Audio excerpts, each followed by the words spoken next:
हाँ तो मेरे प्यारे बच्चों, आप सबको नमस्ते। आप लोग कैसे हैं? हम उम्मीद करते हैं कि आप लोग मस्त होंगे, पढ़ाई को कंटिन्यू ढंग से कर रहे होंगे। ठीक है, तो आज की क्लास बहुत ही शानदार क्लास होने वाला है। आज की क्लास में क्या पढ़ेंगे? तो आज की क्लास में जो है हम फिजिक्स पढ़ाने वाले हैं। ठीक है, अब देखिए फिजिक्स का जो है पिछले क्लास में हम कूलम का नियम बता दिया और विद्युतशीलता भी बता दी, विद्युतशीलता के प्रकार भी बता दिए। ठीक है, और पहले क्लास आप लोग नहीं किए तो पहले क्लास जाके कर लीजिए, बहुत ही यानी कि जो शानदार तरीके से समझ में आएगा। ठीक है, अब देखिए जो बयान की जो है विद्युतशीलता के कितने प्रकार बताए थे? दो प्रकार बताए थे। एक बताए थे जो है सापेक्ष विद्युतशीलता, एक बताए थे जो है आणखी निरपेक्ष विद्युतशीलता। ठीक है, तो सबसे पहले जो है हम क्या जानते हैं कि निरपेक्ष विद्युतशीलता क्या है और उसका जो विमीय सूत्र क्या होता है, उसका जो मात्रक क्या होता है, पूरा जानकारी देने वाले। ठीक है, तो देखिए सबसे पहले हम लोग जानते हैं कि जो है निरपेक्ष या फिर निर्वात की विद्युतशीलता। देखिए निरपेक्ष को हम लोग क्या बोलते हैं? निर्वात की विद्युतशीलता कहते हैं। ठीक है, हम लोग जानते हैं कि निरपेक्ष या फिर जो है निर्वात की विद्युतशीलता क्या है? तो मुक्त आकाश की विद्युतशीलता को निरपेक्ष या फिर निर्वात की विद्युतशीलता कहते हैं। इसमें बोल रहा है कि मुक्त आकाश की विद्युतशीलता या फिर को हम लोग क्या निरपेक्ष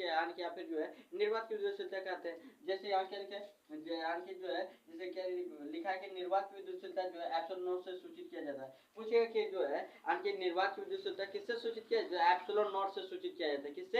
एप्सिलॉन नॉट से सूचित किया जाता है। ठीक है, निर्वात की विद्युतशीलता का मात्रक क्या हो जाएगा? निर्वात की विद्युतशीलता का मात्रक हो जाएगा ये आणखी एप्सिलॉन नॉट बराबर क्या आणखी कूलम पर स्क्वायर बटा न्यूटन मीटर। देखिए बटा क्या लिखा है? न्यूटन मीटर स्क्वायर लिखा है। या फिर जो इसको भी ऐसे बोल सकते हैं कि कूलम की जो एप्सिलॉन नॉट बराबर कूलम स्क्वायर न्यूटन पर पावर 1 आणखी देखिए लिखा है न्यूटन पर पावर -1 और मीटर पर पावर -2। ठीक है, इस प्रकार से जो आप याद रख सकते हैं। ठीक है, फिर देखिए एप्सिलॉन नॉट बराबर क्या होता है? यह बराबर आणखी फ्रैंकलिन बराबर मीटर, आणखी फ्रैंकलिन बराबर क्या जो मीटर जो पूछ देगा जो है निर्वात की विद्युतशीलता का मात्रक क्या।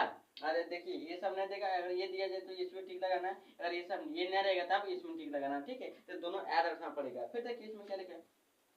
लिखा है कि निर्वात की विद्युतशीलता एप्सिलॉन नॉट का विमीय सूत्र क्या होता है? तो विमीय सूत्र हो जाएगा m पर पावर -1 l पर पावर 3 t पर पावर 4 a पर पावर 2। ये सब जो है क्या करना है? इसको ऐड कर लेना है, क्योंकि इसको अगर सॉल्व करने जाएगा थोड़ा सा टाइम लग सकता है। ठीक है, इसलिए शॉर्ट में इसको हम सॉल्व करके भी बता देंगे आगे आगे क्लास में। ठीक है, पहले आप लोग इसको जो है ऐड कर लेना है। आप फिर देखिए इसका निर्वात की विद्युतशीलता का जो है एप्सिलॉन नॉट का मान कितना हो जाएगा? तो 8.85 गुना 4 गुना 10 पर पावर 12 कूलम की कूलम स्क्वायर न्यूटन पर पावर -1 और मीटर पर पावर -2। इस प्रकार से इसको ऐड कर लेना है। फिर देखिए इसमें क्या लिखा है? आपेक्षिक या फिर सापेक्षिक विद्युतशीलता फिर परावैद्युतांक क्या है? ठीक है, तो सबसे पहले इसमें जो लॉजिक लगाएंगे, क्या लॉजिक लगाएंगे?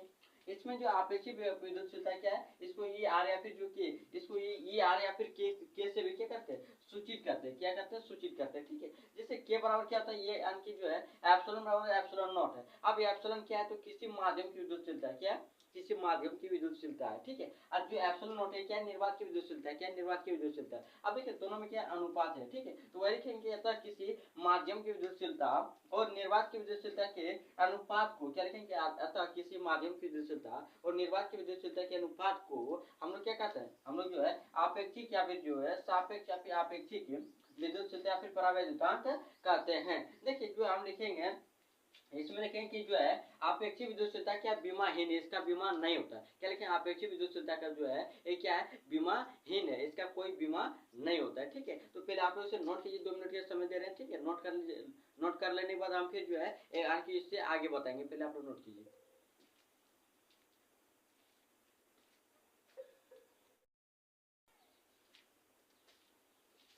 हाँ तो मेरे प्यारे बच्चों आप लोग नोट कर लिए होंगे। ठीक है, देखिए अगला टॉपिक क्या है? अगला टॉपिक है कूलॉम के नियम की सीमाएं। अगला टॉपिक क्या है? कूलॉम के नियम की सीमाएं। ठीक है, देखिए क्या लिखा है? कूलॉम के नियम की सीमाएं। आप जानते हैं कि जो है कूलॉम के जो नियम है इसके क्या क्या सीमाएं हैं। ठीक है, इसका क्या क्या जो है सीमाएं है। तो देखिए सबसे पहले कि कूलॉम के नियम स्थिर आवेशों के लिए लागू होता है। यानी जो कूलॉम का नियम है वो किसके लिए लागू होता है? स्थिर आवेशों के लिए लागू होता है। ठीक है, फिर देखिए जो कूलॉम के नियम बिंदु आवेश के लिए लागू होता है। फिर जो कूलॉम के नियम है कि कहाँ कहाँ लागू होता है? तो बिंदु आवेश के लिए भी लागू होता है। तीसरा नंबर में है कि कूलॉम का नियम बहुत ज्यादा दूरी तथा 10⁻15 मीटर से कम दूरी के लिए लागू नहीं होता। यानी कूलॉम का नियम जो है बहुत ज्यादा दूरी तथा 10⁻⁻5 मीटर से कम दूरी के लिए लागू नहीं होता है। ठीक है, फिर देखिए कूलॉम का जो है चौथा नंबर में दिया कि कूलॉम का नियम जो है क्या लिखा है? अनियमित आकार के आवेशों के लिए लागू कठिन होता है। कूलॉम का नियम जो है अनियमित आकार आवेशों के लिए लगना क्या होता है? कठिन होता है। ठीक है, फिर हम लोग जानते हैं कि 5 नंबर में क्या लिखा है कि कूलॉम का जो नियम है वो सार्वत्रिक नियम नहीं, यानी कि जो कूलॉम का नियम क्या सार्वत्रिक नियम नहीं है। ठीक है, फिर जानते हैं कि जो है क्वेश्चन पूछा है कि एकांक आवेश को परिभाषित करें। देखिए आप लोग को क्वेश्चन पूछ सकता है कि जो है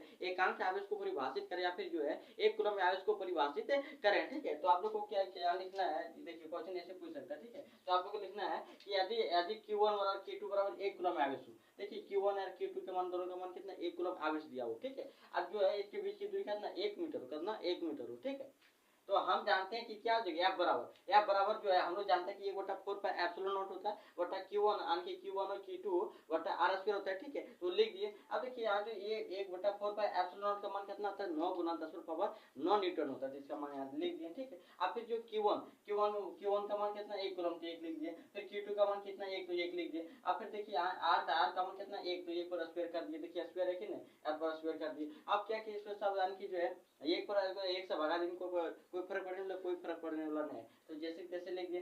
देखिए आप बराबर कितने, इसका बल कितना लगा, तो 9 गुना 10⁻9 न्यूटन। तो आप लिखेंगे क्या, लिखेंगे कि लिखेंगे जो है यदि समान परिणाम का दो सजातीय आवेश, समान परिणाम का दो सजातीय आवेश, ठीक है, एक दूसरे से 1 मीटर की दूरी पर, क्या एक दूसरे से कितना, 1 मीटर दूरी पर, ठीक है, एक दूसरे से 1 मीटर दूरी पर स्थित हो और उनके बीच लगने वाला प्रतिकर्षण बल, उनके बीच जो लगने वाला क्या, प्रतिकर्षण बल, ठीक है, 9 गुना 10⁻9 न्यूटन, कितना 9 गुना 10⁻9 न्यूटन हो, तो उस आवेश को एकांक आवेश कहते हैं। उस आवेश को हम लोग क्या कहते हैं, एकांक आवेश कहते हैं। ठीक है, तो इतना अगर आप लोग को समझ में आ गया तो आज की क्लास में इतने, फिर मिलते हैं अगले क्लास में। इस तो जो मेरे चैनल को सब्सक्राइब नहीं किए तो सब्सक्राइब कर लीजिएगा। ठीक है, और जो लाइक नहीं किए वीडियो को लाइक भी कर दिए, वो बहुत ज़्यादा शेयर कीजिए ताकि इसमें बहुत सारे बच्चे के जुड़ करके पढ़ाई कर सके। ठीक है, बहुत ही शानदार तरीके से पढ़ाई कर सके, तो आप लोग जरूर से जरूर शेयर कीजिएगा। आप फिर मिलते हैं हम अगले वीडियो में।